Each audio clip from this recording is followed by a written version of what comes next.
इस वीडियो में हम लोग क्लास 5 साइंस का चैप्टर 11 पढ़ने वाले हैं।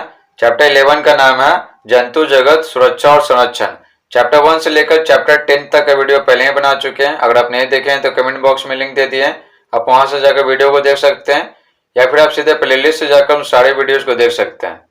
क्लास 5 साइंस बिहार बोर्ड का प्लेलिस्ट। तो चलिए बिना समय गवाए वीडियो को स्टार्ट करते हैं। ये चैप्टर स्टार्ट होता है एक कहानी से। ये कहानी है बहुत प्राचीन, महात्मा बुद्ध से संबंधित है। तो ये कहानी है महात्मा बुद्ध के बचपन से संबंधित। वही महात्मा बुद्ध जिनके बारे में आपको कई बार पढ़ा चुके हैं। और आप लगातार चैप्टर 1 से वीडियो देख रहे हैं ना मेरी, तो आपको समझ में आ गया होगा हम किन के बारे में बातचीत कर रहे हैं। तो बोध गया में इनका मंदिर है, ठीक ना, महाबोधि मंदिर। तो महात्मा बुद्ध को ज्ञान प्राप्त हुआ था बोध गया में, फल्गु नदी के किनारे पीपल पेड़ के नीचे, इसलिए वहां पर महाबोधि मंदिर बनाया गया। इनके बचपन का नाम था सिद्धार्थ। तो महात्मा बुद्ध ये बौद्ध धर्म की स्थापना किए थे। चलिए अब कहानी पढ़ लेते हैं। आपको इंट्रोडक्शन तो दे ही दिए हैं। सिद्धार्थ बगीचे में रंग बिरंगे फूलों और पक्षियों को देखकर खुश हो रहा था। अचानक एक हंस उसके सामने आ गिरा। ठीक है, ये कहानी आप पढ़ चुके होंगे। उसे एक तीर लगा था और उसके शरीर से खून बह रहा था। घायल हंस को सिद्धार्थ ने धीरे से उठा लिया, क्योंकि नहीं तो क्या होगा, उस हंस को जिसको तीर लगा उसको दर्द होगा। तो आराम से प्यार से उठाया। सिद्धार्थ ने उसके शरीर से तीर निकाल दिया और उसके घाव को पानी से धोया। उसने अपने कपड़े को फाड़कर हंस के घाव पर मरहम पट्टी की। समझ गए, अपने कपड़े को फाड़ करके। सिद्धार्थ क्या थे, एक राजा के बेटा थे। उसी बीच उसका चचेरा भाई, किसका, सिद्धार्थ का चचेरा भाई देवदत्त तीर धनुष लिए आधम का। देवदत्त ने कहा, तुम मेरे हंस को छोड़ दो, यह हंस मुझे दे दो, मैंने उसे तीर से गिराया है। ना, तो तीर से कौन मारा था, देवदत्त मारा था। आपको ऑब्जेक्टिव में सवाल पूछेगा, एग्जाम में क्या होता ना सवाल, देखिए पता तो आएगा कि महात्मा बुद्ध के बचपन का क्या नाम था, सिद्धार्थ। ठीक है, हंस का जान कौन बचाया, सिद्धार्थ। ठीक है, सिद्धार्थ क्या कर रहे थे उस वक्त, रंग बिरंगे फूलों और पक्षियों को देखकर खुश हो रहे थे। हो गया। उसके बाद पूछेगा कि सिद्धार्थ का चचेरा भाई कौन था, तो देवदत्त। हंस को कौन मारा, तो देवदत्त। किस चीज से मारा, तीर धनुष से। अब देखिए आगे, तो देवदत्त बोला ना कि इस हंस को हम मारे हैं तीर से, तो ये क्या है, ये मेरा है, हंस पर मेरा अधिकार है, तो हंस को हमको दे दो। सिद्धार्थ ने देवदत्त को हंस देने से इनकार कर दिया। ठीक है, सिद्धार्थ ने कहा, ऐसा करो हम लोग राज दरबार में चलते हैं, वहीं इसका फैसला हो जाएगा। राज दरबार में तो सिद्धार्थ के पिताजी जो सुद्धोधन थे वही राजा थे। इसका मतलब ये नहीं कि सिर्फ अपने बेटा का पटिशन लेंगे, ठीक है, अपने भतीजा का नहीं, तो ऐसा कोई बात नहीं है। देवदत्त ने कहा, चलो राज दरबार, हंस तो मेरा ही है, फैसला मेरे हक में ही होगा। ठीक है, देखिए आप बोला जा रहा है कि आप बताइए कि यह हंस किसे मिलना चाहिए और क्यों। तो देखिए यह हंस सिद्धार्थ को मिलना चाहिए। पूछ रहा है क्यों, तो क्योंकि किसी जानवर को बचाने वाला है ना, किसी जानवर को बचाने वाला उस जानवर को मारने वाले से ज्यादा क्या होता, महान होता। इसीलिए सिद्धार्थ राज दरबार में हंस लिए पहुंचा और देवदत्त तीर धनुष लिए। राजा ने पूछा, क्या बात है, तुम लोग यहाँ क्यों आए हो। अपना बेटा और भतीजा को देखकर बोला कि तुम तो यहाँ क्यों आए हो दरबार में। देवदत्त ने कहा, सिद्धार्थ ने मेरा हंस ले लिया है, मैंने इसे तीर मारकर गिराया था। तो सिद्धार्थ क्या बोलते हैं, सिद्धार्थ ने कहा, महाराज, अपने पिताजी को महाराज बोलते हैं क्योंकि ये दरबार में है, ठीक है, तभी राजा है, अभी पिताजी नहीं है। सिद्धार्थ ने कहा, महाराज, मैंने घायल पड़े हंस को बचाया है। तो राजा सुद्धोधन, ठीक है, तो सोच में नहीं पड़ते, उनको भी पता है कि ये हंस को मारा है, ठीक है, देवदत्त, और सिद्धार्थ बचाया है, तो बचाने वाला ज्यादा महान होता है मारने वाले की तुलना में। महाराज सुद्धोधन ने कहा, प्रश्न यह है कि किसी की जान बचाना अच्छा है या जान लेना। ठीक है, तो प्रश्न तो यही है ना, किसका हंस होगा, उससे ज्यादा इंपॉर्टेंट क्या है, किसी की जान बचाना अच्छा है या जान लेना। अगर जान बचाना अच्छा है तो हो गया सिद्धार्थ का हंस, और जान लेना अच्छा है तो हो गया देवदत्त का हंस। ठीक है, मंत्रीगण एक स्वर में बोले, जान बचाना। राजा पूछे ना कि जान बचाना अच्छा है कि जान से मारना, तो मंत्रीगण जितने मंत्री थे सब बोले जान बचाना। महाराज ने न्याय किया, सिद्धार्थ ने हंस की जान बचाई है, इसलिए हंस सिद्धार्थ को दे दिया जाए। इस प्रकार से न्याय हो गया और हंस हो गया सिद्धार्थ का। अब ये 2 प्रश्न है, तो चलिए इसको आपको बताते हैं। देखिए पहला सवाल क्या था, आप बताइए कि यह हंस किसे मिलना चाहिए और क्यों। देखिए उत्तर हो जाएगा यह हंस सिद्धार्थ को मिलना चाहिए, क्योंकि किसी जीव की जान बचाने वाला व्यक्ति जान लेने वाले व्यक्ति से बड़ा होता है। अब सवाल था सिद्धार्थ और देवदत्त में से कौन महान था और क्यों। तो उत्तर लिखेंगे सिद्धार्थ और देवदत्त में से सिद्धार्थ महान था, क्योंकि सिद्धार्थ ने ही हंस की जान बचाई थी। अगला सवाल है, क्या आपने कभी किसी जंतु की जान बचाई है, अगर बचाई है तो कैसे। तो देखिए ये तो आपसे पूछ रहा सवाल, ठीक है, एक आपको लिख के दिखाते हैं। तो हम बचाए हैं जान, देखिए लिखेंगे हाँ, ठीक है। तुझे पूछा था ना आपने कभी किसी जंतु की जान बचाई है, तो क्या लिखे हाँ। कैसे, तो देखिए मैंने बारिश के पानी में डूबते एक चूहे की जान बचाई है। मैं उस चूहे को एक डंडे के सहारे पानी से निकाला था। तो चूहा डूब रहा था बरसात के पानी में, तो उसको डंडे से बाहर निकाले थे। तो अगर आप किसी जंतु की जान बचाए ना तो लिखिएगा इसमें, और कैसे जान बचाएं वो भी लिखिएगा। अब देखिए आगे बोला जा रहा है जंतु आधारित जीविका। जीविका यानी क्या, कमाना धमाना, उससे पैसा मिलेगा। तो क्या करेंगे, अपने जो दैनिक जरूरतें उसको पूरा करेंगे, जिसको बोलेंगे जीविका। तो जंतु आधारित जीविका, जैसे मधुमक्खी पालन कर रहे हैं, या फिर मछुआरा मछली मार रहा है, या फिर मुर्गा बेच रहा है, ठीक ना, तो वो सब चीजें है, तो वो क्या हो गया, जंतु आधारित जीविका हो गया। तो क्वेश्चन पूछा जा रहा है, कुछ लोग जीव जंतुओं को मारकर अपनी जीविका चलाते हैं, जैसे मुर्गा को मार रहे हैं, मछली को मार रहे हैं, ठीक है, उसके बाद बकरी को मारते हैं। जैसे मछुआरा मछली मारता है, क्या ऐसा करना उचित है, अपना विचार लिखिए। तो बोला जा रहा है ना कि कुछ लोग जीव जंतु को मारकर अपनी जीविका चलाते हैं, जैसे मछुआरा मछली मारता है, तो क्या ऐसा करना उचित है, अपना विचार लिखिए। तो देखिए हर किसी का विचार अपना अपना होगा, ठीक, तो आपका क्या विचार है आप ये कमेंट बॉक्स में जोड़ लिखिएगा, ठीक है ना। तो हम भी देखना चाहते हैं कि आपका क्या विचार है। तो यहाँ पर अपना विचार लिख के हम दिखाते हैं, हो सकता है कि आपका विचार अलग हो, जरूर नहीं कि आपका विचार और मेरा विचार मिले। तो देखिए लिखेंगे मेरी राय में ऐसा करना उचित नहीं है, ठीक है। तो ये यहाँ पर अपनी राय लिखिएगा, फिर आपको बोल रहे हैं, ठीक है, जरूर नहीं कि आपकी राय और मेरी राय मिले।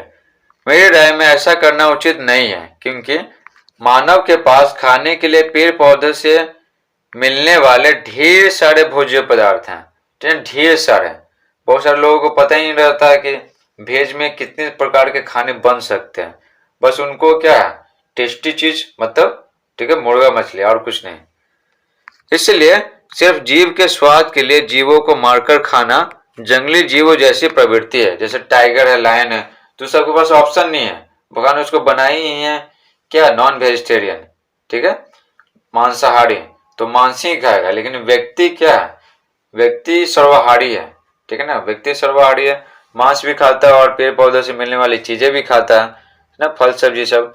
लेकिन अगर मांस नहीं खाएगा तो उसके पास क्या, ढेर सारी चीजें बचेंगे जो पेड़ पौधे से हमें मिल रही है। तो सिर्फ जीव के स्वाद के लिए जीवों को मारकर खाना ये क्या, जंगली जीवों जैसा प्रवृत्ति है, क्योंकि जंगली जीव भी क्या करते हैं, दूसरे जीवों को मार करके खाते हैं। दूसरा सवाल है सपेरा अपनी जीविका चलाने के लिए क्या करता है, ठीक है। तो ये सब क्या, सब अब कोई राय नहीं पूछ रहा है, इसमें खाली अपना राय लिखेगा, बाकी तो सब कुछ जो बता रहे वही लिखेगा।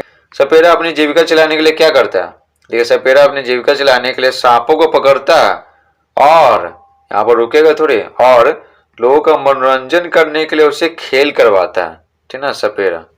तीसरा सवाल है क्या उसे ऐसा करना चाहिए। तो देखिए सभी जीव है ना, सभी जीव स्वतंत्रता पूर्वक रहना चाहते हैं। जैसे बहुत सारे पक्षी को आप देखिएगा कि पिंजरे में रखे हुए रहते हैं लोग, तो पक्षी को भगवान पंख इसलिए दिए हैं कि वो पिंजरा में रहे।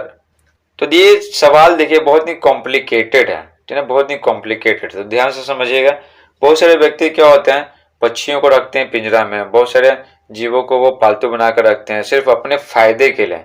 और पक्षी का एग्जाम्पल ले तो पक्षी को भगवान पंख दिए हैं, तो पंख दिए हैं क्यों, उसको पिंजरा में रहने के लिए नहीं, पंख इसलिए दिए हैं कि ताकि वो स्वतंत्रता पूर्वक उड़ सके। लेकिन जो व्यक्ति है वो उस पक्षी को पिंजरे में बंद करके रख लेता है, तो ये क्या है, गलत बात है। और किसी व्यक्ति को अगर हम बंद कमरे में रखेंगे, जैसे हम सभी पक्षी को पिंजरे में रखते हैं, तो कैसा महसूस होगा व्यक्ति को, आप समझ सकते हैं।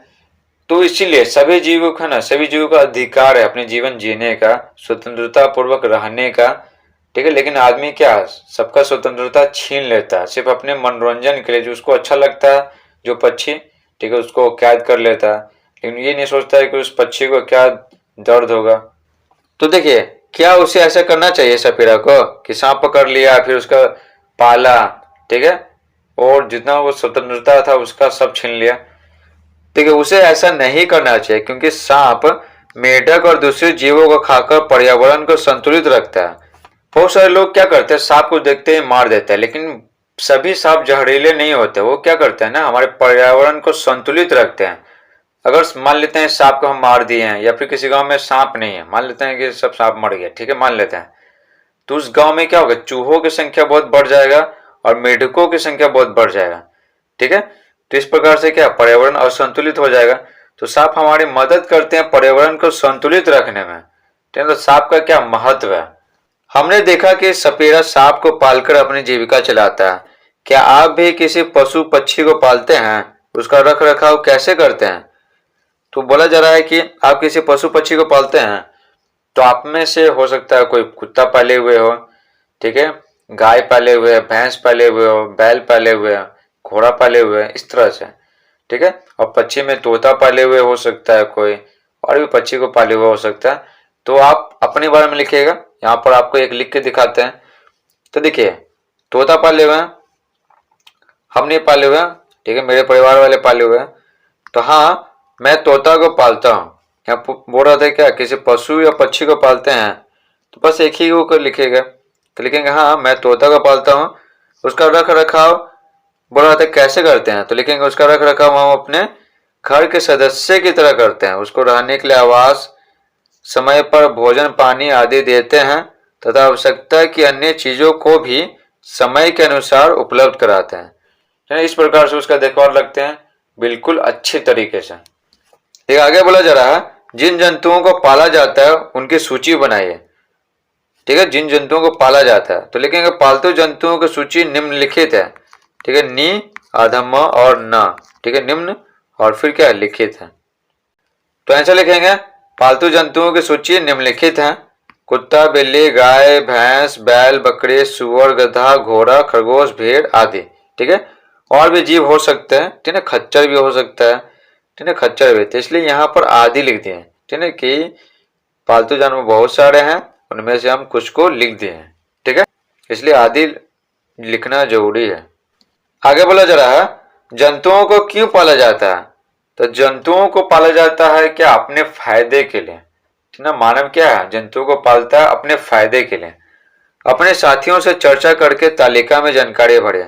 तो आपको अपने फ्रेंड से डिस्कस करना है, लेकिन फ्रेंड कितने समझदार होते हैं आपको तो पता ही है, इसलिए हम सारा का सारा बता देते हैं। तो देखिए, जंतु का नाम इसमें लिखना है और पालने का कारण इसमें लिखना है।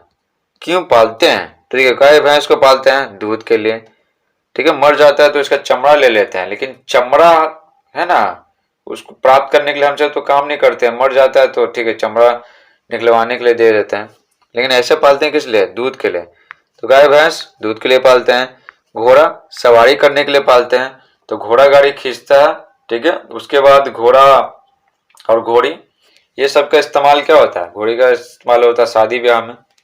बकरी सुअर तो मांस के लिए पालते हैं। कुत्ता रखवाली करने के लिए पालते हैं कि घर का रखवाली करेगा, और बहुत सारे लोग पालते हैं कुत्ता का बच्चा, ये सब और कुत्ता मनोरंजन के लिए कि मन लगा रहे, तो ये भी लिख सकते हैं रखवाली के लिए और मनोरंजन के लिए। बिल्ली पालते हैं मनोरंजन के लिए, ठीक है ना, मनोरंजन, रंग बिरंगी जो बिल्लियां रहती हैं। गधा गधा पालते हैं भार ढोने के लिए। उसके बाद बैल पालते हैं खेत जोतने के लिए और एक भार ढोने के लिए, बैलगाड़ी को भी तो खींचता है। अब चलिए किताब पढ़ते हैं आगे। बबली ने पाला तोता, तो बबली क्या पाली, तोता। बबली ने एक तोता पाला है, उसने उसका नाम सुगनी रखा, यानी तोता क्या है, फीमेल है, ठीक है ना, मादा तोता, मादा तोता। उसने उसका नाम सुगनी रखा। वह उसे एक सुंदर पिंजरे में रखती है।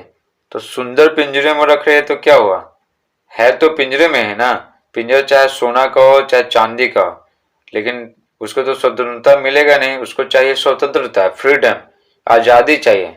तो तोता के लिए ये सब कोई बड़ी बात नहीं है। वह उसे प्रतिदिन खाने के लिए दाना पानी देती है। सुगनी बबली की बातों को दोहरा कर सबका मन बहलाती है। तभी तो तभी तो उसको पिंजरा में रखा गया, ताकि वो सबका मन बहलाती रहे। बबली को यह सब अच्छा लगता है, तो आदमी सिर्फ अपने मनोरंजन के लिए पक्षियों को कैदी बनाकर रखता है। जैसे ये बबली रख रही है, उसको अच्छा लगता है जब उसकी बातों को दोहराता है। कौन दोहराती है? सुगनी। बबली जब स्कूल से पढ़कर आती है तो सुगनी शोर मचाने लगती है, बबली आ गई, बबली आ गई। अचानक एक दिन सुगनी बीमार पड़े। अचानक खाना बंद, खाना नहीं खा रहे थे, शोर मचाना बंद, ठीक है, बातों को नहीं दोहराते थे, बिल्कुल सुस्त पड़ी रहते, ठीक है ना। बबली उसे जानवरों के डॉक्टर के पास ले गए। वो सोची कि इसको क्या हो गया, तो जानवरों के डॉक्टर के पास ले गए। डॉक्टर ने दवा दी, पर साथ ही कहा कि सुगनी को पिंजरे से निकालकर खुले आसमान में छोड़ देना चाहिए तुम सबको, ठीक ना। बबली तुम इसको छोड़ दो, ना अपनी इच्छाओं पर काबू रखो, ठीक है। तुमको जानते हैं कि ये तोता या तोती बोलिए बहुत पसंद है, लेकिन ये जो तोती है ना, बीमार इसलिए पड़ रही है ना क्योंकि ये पिंजरे में रहती है, इतना अकेले रहती है। तो एक छोटे से पिंजरे में कैद है, वो उड़ना चाहती है, ठीक है ना, अपने साथियों के साथ बतियाना चाहती है, घूमना चाहती है, जैसा आदमी घूमना चाहता है, ठीक है। तो इसलिए क्या है ना, इसका जीवन क्या हो गया, कुंठित हो गया। भले ही इसको तुम भोजन दे रही हो, पानी दे रही हो, सब कुछ दे रही हो, लेकिन सिर्फ भोजन और पानी तो चाहिए जिंदा रखने के लिए ना। अंदर की भावनाएं भी है, ठीक, अपने दिल की बातें को कैसे वो कहेगा सुगनी। तो डॉक्टर समझाते हैं किसको, बबली को, और बोलते हैं कि तुम उसको आजाद कर दो। तो यहाँ पर क्या 3 को क्वेश्चन आंसर है, तो चलिए पढ़ लेते हैं। डॉक्टर ने सुगनी को आजाद करने के लिए क्यों कहा होगा? अब जरा सोचिए, डॉक्टर ने सुगनी को आजाद करने के लिए क्यों कहा होगा? तो देखिए, पिंजरे में बंद पड़े रहने के कारण सुगनी का जीवन कुंठित हो गया था, ठीक है, क्योंकि वो अपनी बातों को किसी को बता नहीं सकती है। तो ये तोती जो है सुगनी, तो अपनी बातों को आदमी को थोड़ी बताएगी, ठीक है, तोता या तोती को ही बताएगी। और वह बीमार पड़ गए थे, इसलिए डॉक्टर ने सुगनी को आजाद करने के लिए कहा, ठीक है। तो दवाई खाकर ठीक हो जाएगी, फिर से बीमार पड़ जाएगी। तो डॉक्टर जो है, जानवरों के डॉक्टर और पक्षी के डॉक्टर, ये उनकी भावनाओं को समझते हैं, इसलिए बोले कि आजाद कर दो। अगला सवाल है, क्या आपको ऐसा लगता है कि सुगनी को पिंजरे से आजाद कर देना चाहिए? ठीक है, अगर हाँ तो क्यों आजाद कर देना चाहिए, अगर नहीं तो क्यों नहीं आजाद करना चाहिए? तो लिखेंगे कि हाँ, आजाद कर देना चाहिए, क्योंकि सुगनी एक पक्षी है जो स्वतंत्रता पूर्वक आसमान में विचरण करना चाहती है, यानी घूमना चाहती है, और पिंजरे में बंद पड़े रहने के लिए उसे पंख नहीं प्रदान किया गया। अगला सवाल देखिए, आपके पालतू जानवर जब बीमार पड़ते हैं तब आप क्या करते हो? तो जाहिर सी बात है, जानवरों के डॉक्टर के पास ले जाते हैं। जानवरों का डॉक्टर तो होता ही है। मेरे पालतू जानवर जब बीमार पड़ते हैं तो उसे पशु चिकित्सक यानी डॉक्टर के पास ले जाकर उसका इलाज करवाते हैं। ठीक है, आगे बोला जा रहा है, हम अपनी जरूरतों के लिए जंतुओं को पालते हैं। सही बात है, ऐसे जानवरों की हम देखभाल भी करते हैं, मगर पालतू जानवरों के अलावा भी कई जीव जंतु हैं। ऐसे जीव जंतुओं की हमारे लिए क्या उपयोगिता है, आइए विचार करें। तो देखिए, यहाँ पर क्या बोला जा रहा है, जो जीव जंतु हम लोग पालते नहीं है ना, तो इसका मतलब ये नहीं कि वो सब बेकार हैं। वो हमारे लिए बहुत ही महत्वपूर्ण है, हमारे पर्यावरण के लिए। वो हमारे पर्यावरण को संतुलित बनाए रखते हैं, ठीक है, संतुलन बनाए रखते हैं पर्यावरण में। देखिए, एक एग्जाम्पल बताया गया, देखिए हिरन पौधा खाता है। सही बात है, क्योंकि हिरन क्या शाकाहारी है, तो पौधा और पेड़ पौधा से जो कुछ मिलेगा वही खाएगा। और बाघ हिरन को खाता है, हिरन पौधा को खाता है और बाघ हिरन को खाता है। मान लेते हैं कि बाघ नहीं रहेगा, ठीक है, बाघ को तो हम लोग पालते नहीं है, तो बाघ मान लेते हैं नहीं रहेगा, ठीक है, तो जंगली जानवर तो पालते नहीं है, तो मान लेते हैं बाघ नहीं रहेगा। तो बाघ नहीं रहेगा तो क्या होगा, हिरन की संख्या क्या होगा, बहुत ज्यादा क्या होगा, बढ़ जाएगा। अभी हिरन की बहुत ज्यादा संख्या बढ़ जाएगा तो पेड़ पौधों की संख्या क्या होगा, बहुत कम हो जाएगा। देखिए, जंगल में क्या होता है, बीजों से क्या होता है, पौधा निकलता है, और हिरणों की संख्या बहुत ज्यादा रहेगा तो सारे पौधों को खा जाएंगे, सारे पौधों का, तो जमीन क्या हो जाएगा, बंजर हो जाएगा। तो पौधा से ही तो पेड़ बनता है, और सारे पौधों को हिरन खा लेगा तो पेड़ कैसे बनेगा? धीरे धीरे क्या होगा, कई सालों के बाद, 10 साल 20 साल के बाद वो जमीन है ना पूरा बंजर हो जाएगा, पौधा बचेगा ही नहीं। तो इस प्रकार से पर्यावरण में संतुलन बनाए रखने का काम कौन कर रहा है, बाघ कर रहा है, और बाघ जैसे बाकी जंगली जीव जंतु कर रहे हैं। ठीक है, तो सभी का अपना अपना महत्व है। ठीक है, तो कोई भी जानवर यूजलेस नहीं है, बेकार नहीं है। अब देखिए ये दोनों सवाल पूछा जा रहा, तो चलिए आपको बताते हैं। पहला सवाल है, जानवरों की सुरक्षा क्यों करनी चाहिए, क्यों? तो देखिए आपको बता ही दिए हैं कि जो सभी जानवर हैं ना, वे हमारे पर्यावरण में संतुलन बनाए रखने का काम करते हैं, इसलिए इन सभी की सुरक्षा करनी आवश्यक है। देखिए उत्तर लिखेंगे, जंगल में तरह तरह के जीव जंतु पाए जाते हैं जो भोजन, आवास आदि के लिए एक दूसरे पर निर्भर रहते हैं।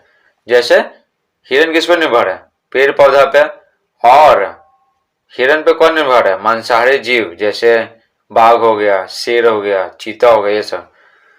और ये पर्यावरण में संतुलन बनाए रखते हैं। जैसा अभी आपको एग्जाम्पल बताए थे, अगर क्या बाघ नहीं रहेगा, शेर नहीं रहेगा, तो हिरणों की संख्या और हिरन जैसे जो शाकाहारी जीव है उनकी संख्या बहुत ज्यादा बढ़ जाएगा, और बहुत ज्यादा बढ़ जाएगा तो सारा जो घास पात है, पौधा है, सब खा जाएंगे, तो जमीन क्या हो जाएगा, बंजर हो जाएगा। साथ ही साथ हम भी अपनी कई जरूरतों के लिए उन्हीं पर निर्भर है, इसलिए हमें जानवरों की सुरक्षा करनी चाहिए। यहाँ बोला जाए जानवरों की सुरक्षा क्यों करनी चाहिए, तो इसमें दोनों जानवर है, पालतू जानवर भी है और जंगली जानवर भी है। दूसरा सवाल है, जानवरों की सुरक्षा कैसे करनी चाहिए। तो देखिए, व्यापार के लिए जानवरों का शिकार न करके, व्यापार के लिए जानवरों का शिकार नहीं करेंगे, और वन्य जीव अभयारण्य में उनको प्राकृतिक आवास उपलब्ध कराकर जानवरों की सुरक्षा करनी चाहिए। तो आप सोच रहे होंगे कि वन्य जीव अभयारण्य क्या होता है। तो देखिए, जैसे हम सभी को रहने के लिए जगह चाहिए ना, जगह चाहिए, उसी प्रकार जानवरों को भी तो रहने के लिए जगह चाहिए। तो जानवरों को रहने के लिए जगह, परफेक्ट जगह कहाँ होगा, पिंजरा में, चिड़ियाखाना में नहीं, कहाँ होगा, जंगल में। तो देखिए इतना मान लेते हैं बड़ा सा जंगल है, तो बीच का जो क्षेत्र है ना, तो ये इस भाग को है ना फिक्स कर दिया गया है, किसके लिए फिक्स कर दिया गया है, जानवरों को रहने के लिए। ऐसा हर जंगल में नहीं होता, किसी खास जंगल में होता है। तो इसको बोलेंगे वन्य जीव अभयारण्य। जिस प्रकार से हम सभी को रहने के लिए जगह चाहिए, उसी प्रकार जानवरों को रहने के लिए भी तो जंगल चाहिए। तो इस जंगल को फिक्स कर दिया गया जानवरों को रहने के लिए, ठीक है। और यहाँ पर जो है ना, यहाँ पर जो रहेगा ना पेड़ पौधा, तो आसपास के लोग यहाँ पर से लकड़ी उकड़ी ले सकते हैं, कुछ कुछ इस्तेमाल कर सकते हैं, लेकिन बीच वाला में नहीं जाना है, ठीक ना। ये जानवरों को डिस्टर्ब नहीं करना, ठीक है, इनको भी तो चाहिए स्वतंत्रता। तो इसी को बोलते हैं वन्य जीव अभयारण्य, समझ गए ना। देखिए आगे बोला जा रहा है, जंगली जानवरों की सुरक्षा के लिए कई जंगलों के विशेष हिस्सों को सरकार ने लोगों के दखल से बचाया है और उन्हें अभयारण्य का रूप दिया है। ऐसे अभयारण्य बिहार में पश्चिम चंपारण तथा बेगूसराय में है, ठीक है। तो ये आपको बता चुके हैं, पिछले चैप्टर में पढ़ा है। तो देख रहे सारा काम आ रहा है, तो जो भी आपको बताते हैं ना उसको आप याद कर लीजिए, जो बोलते हैं वो कीजिए, ठीक है। देखिए पश्चिम चंपारण आपको बताए थे, आपको बताया था कि नेपाल से जो सटा हुआ जिला है ना, तो ये याद रखना जरूरी है। तो पश्चिम चंपारण था कोना में, नेपाल से सटा हुआ, ठीक है। अगर आप याद कर लेते तो ठीक है, ये चैप्टर को समझने में आसानी होता है कि बिहार के किस तरफ है। तो पश्चिम चंपारण ये नेपाल से सटा हुआ, तो जंगल झाड़ है, तो यहाँ पर वन्य जीव अभयारण्य बनाया गया है। अब देखिए बेगूसराय, तो बेगूसराय कहाँ बताए थे, बेगूसराय के बारे में बोले थे ना कि जो पटना जिला है ना, तो इसके चारों तरफ जो जिला है ना उसका नाम आप याद रख लीजिए, ठीक है। कई बार एग्जाम में पूछता है, तो देखिए यहाँ पर आ गया ना। तो बेगूसराय कहाँ था, इस तरफ था, यहाँ पर था बेगूसराय, पटना जिला के पूरब में। बोला जा रहा है कि बिहार में अगर बात करें तो ऐसे वन्य जीव अभयारण्य बिहार के पश्चिम चंपारण में है और बेगूसराय में है। तो देखिए ये तेंदुआ वन्य जीव अभयारण्य में क्या आराम से घूम रहा है, ठीक है। चिड़ियाखाना में रहता तो क्या रहता, पैक रहता। अब देखिए गुलाबी सिर वाला बत्तख, ये तो हम नहीं देखे हैं, आप देखे हैं कि नहीं देखे, आप कमेंट बॉक्स में बताइएगा। गुलाबी सिर वाला बत्तख हम तो अभी तक नहीं देखे हैं, देख रहे गुलाबी सिर है। आगे बोला जा रहा है, जंगल में तरह तरह के जीव जंतु पाए जाते हैं जो भोजन या आवास आदि के लिए एक दूसरे पर निर्भर हैं। जंगल जैसे जैसे खत्म किए जा रहे हैं वैसे वैसे वहां के जीव जंतु भी कम होते जा रहे हैं। जो शाकाहारी जीव जंतु हैं जंगल में, जैसे हिरन हो गया, जंगली भैंसा हो गया, नीलगाय हो गया, ये सबको भोजन नहीं मिल पाता क्योंकि जंगल कट रहा है, तब मिलेगा कैसे भोजन। जब इनकी संख्या क्या होता है, कम होने लगता है, ये मरने लगते हैं, तो इनको खाने वाले जो जीव जंतु है ना, जैसे शेर, बाघ है, चीता है, ठीक है, लकड़बग्घा है, तो ये सब तो मांसाहारी है, तो इन सभी को भोजन नहीं मिल पाता, तो जिसके कारण क्या इन सभी का भी मृत्यु होने लगता है। तो अगर एक का अगर संख्या घटा ना, शाकाहारी जीव जंतुओं का संख्या घटेगा तो मांसाहारी जीव जंतुओं को भोजन नहीं मिल पाएगा और वो भी मरने लगेंगे। तो जंगल में विभिन्न प्रकार के जीव जंतु पाए जाते हैं जो भोजन के लिए, ठीक है, खास करके भोजन के लिए और आवास के लिए एक दूसरे पर निर्भर रहते हैं। आवास जैसे देखिए, जैसे चूहा क्या होता है, जमीन के अंदर पूरा बिल खोद देता है, ठीक है, जब खोद दिया बिल पूरा तो सांप क्या करता है, उसके बिल को हथिया लेता है, ठीक है। तो सांप क्या अपने आवास के लिए, अपने बिल जो चाहिए ना, बिल चाहिए ना उसको रहने के लिए, तो अपने आवास के लिए चूहा पे निर्भर है। चूहा खोदेगा, जब पूरा खोद देगा तो वो, ठीक है, एक दिन क्या बिल में घुस जाएगा। चूहा आकर देखेगा ये क्या हुआ, तो चूहा तो कुछ कर नहीं सकता है। तो यही बोला जा रहा है कि जंगल में विभिन्न प्रकार के जीव जंतु होते हैं जो भोजन के लिए और अपने आवास के लिए एक दूसरे पर निर्भर रहते हैं। जंगल जैसे जैसे खत्म हो जा रहा, ठीक है, जैसे जैसे खत्म हो रहा वैसे वैसे जीव जंतुओं की संख्या कम हो रहा। कैसे कम हो रहा आपको बता दें, कई जीव जंतु जो कभी हमारे जंगलों में पाए जाते थे आज नहीं है, या उनकी संख्या बहुत कम हो चुकी है। उदाहरण के लिए तेंदुआ और गुलाबी सिर वाला बत्तख जंगलों से लगभग खत्म हो गए हैं, क्योंकि तेंदुआ को भोजन ही नहीं मिल पाता है, ठीक है। पहले तो तेंदुआ को क्या चाहिए, जंगल में आवास चाहिए, घर चाहिए ना, ठीक है, उसको डिस्टर्बेंस नहीं चाहिए बिल्कुल, एक जो जंगल चाहिए कि ताकि वो आराम से घूम सके, रह सके। दूसरा इसको भोजन चाहिए, तो शाकाहारी जीव जंतुओं की संख्या ज्यादा रहना चाहिए, ठीक है। उसके बाद देखिए ये सब सवाल पूछे गए हैं, तो चलिए आपको बताते हैं। ठीक है, पहला सवाल क्या पूछ रहा था, आपके आसपास कौन कौन से जंतु दिखते हैं, उनकी सूची बनाइए। तो जंतु दिखते हैं आपके आसपास, तो उसी के बारे में लिखना है। अपने शिक्षक, दादा दादी, माँ बाबूजी से पूछकर, तो जरूरी नहीं कि पूछकर ही लिखिएगा, आपका भी तो आंख है, आप भी तो देख सकते हैं आसपास कौन है, क्योंकि आप तो क्लास 5 में हैं, तो आपको तो बुझाएगा ही कि कौन गाय है कौन भैंस है। तो उत्तर लिखेंगे, हमारे आसपास बहुत से जंतु देखते हैं जिनकी सूची निम्नलिखित है। निम्नलिखित यानी क्या, नीचे लिखा गया, ठीक है। कुत्ता को देखते हैं, बिल्ली को देखते हैं, घोड़ा को भी देखते हैं, गाय, बैल, बकरी, भैंस, खरगोश, नीलगाय, सुअर आदि, ठीक है, और सारे जीव जंतुओं को देखते होंगे, ठीक है ना, ठीक है। तो इसलिए यहाँ पर आदि लगा दिए हैं। तो चूहा भी तो हम सब देखते हैं, लेकिन इसमें चूहा लिखे हैं नहीं लिखे हैं, इसलिए यहाँ पर आदि लिखना जरूरी है। आदि कहने का मतलब है कि ढेर सारे जीव जंतु हैं, उनमें से हम कुछ का नाम लिखे हैं। अब देखिए आगे पूछा जा रहा है, इस सूची में जो अभी सूची बनाया था ना, उसमें इस सूची में किस जंतु को आपने बहुत कम बार देखा है, ठीक है। अगर बहुत कम बार देखे हैं तो ऐसा क्यों है, क्यों उसको बहुत कम बार देखे हैं, तो जाहिर सी बात है उसकी संख्या कम होगा, इसलिए बहुत कम बार देखे हैं। तो उत्तर लिखेंगे, इस सूची में हमने घोड़ा को बहुत कम बार देखा है, घोड़ा को, क्योंकि हम शहर में रहते हैं तो घोड़ा को बहुत कम देखे हैं।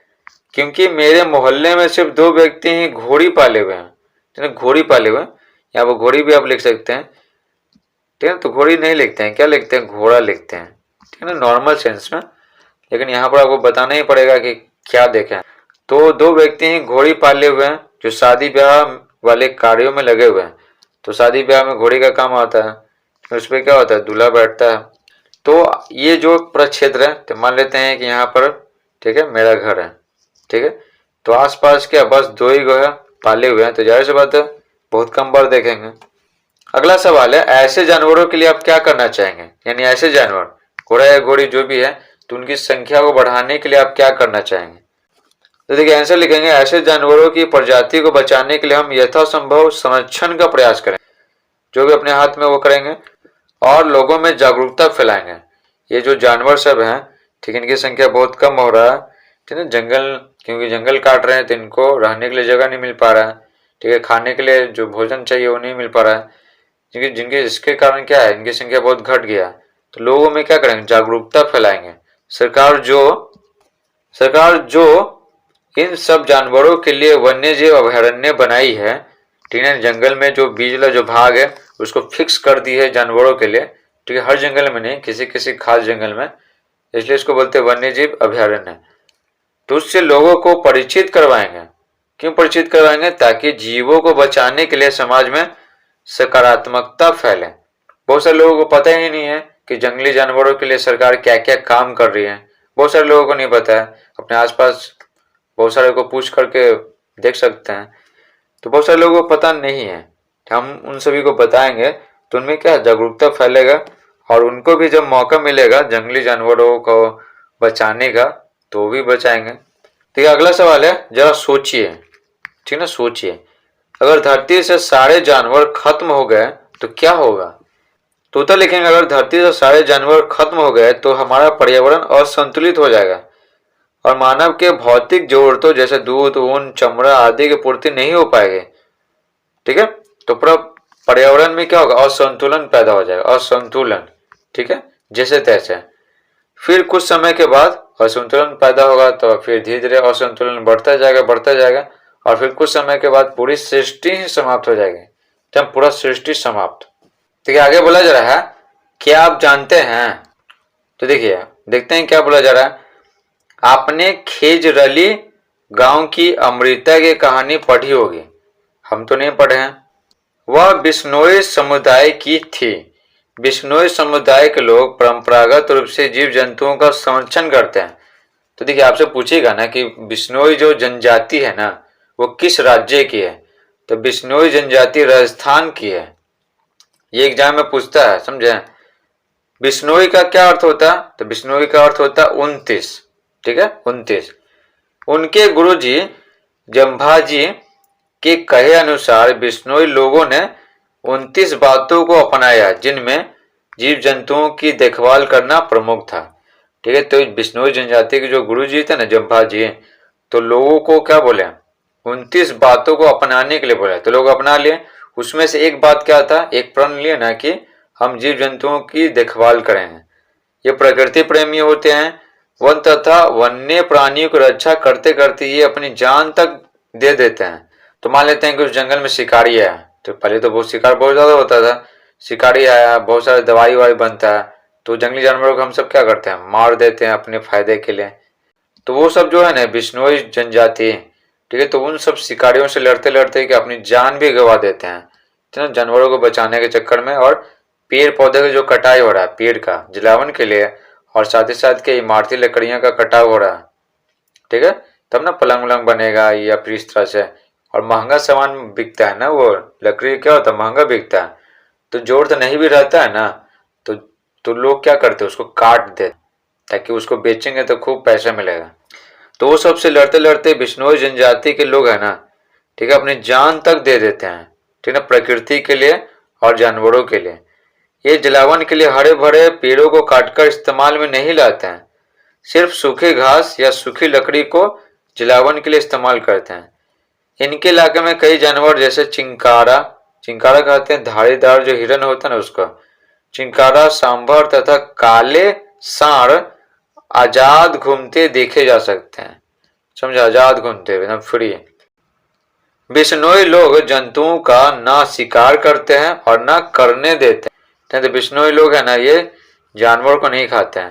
ये पेड़ पौधे से मिलने वाली जितने सारी चीजें हैं ना, फल फूल, ठीक है, सब्जी, जड़, ये सब खाते हैं, लेकिन जानवरों का शिकार नहीं करते हैं।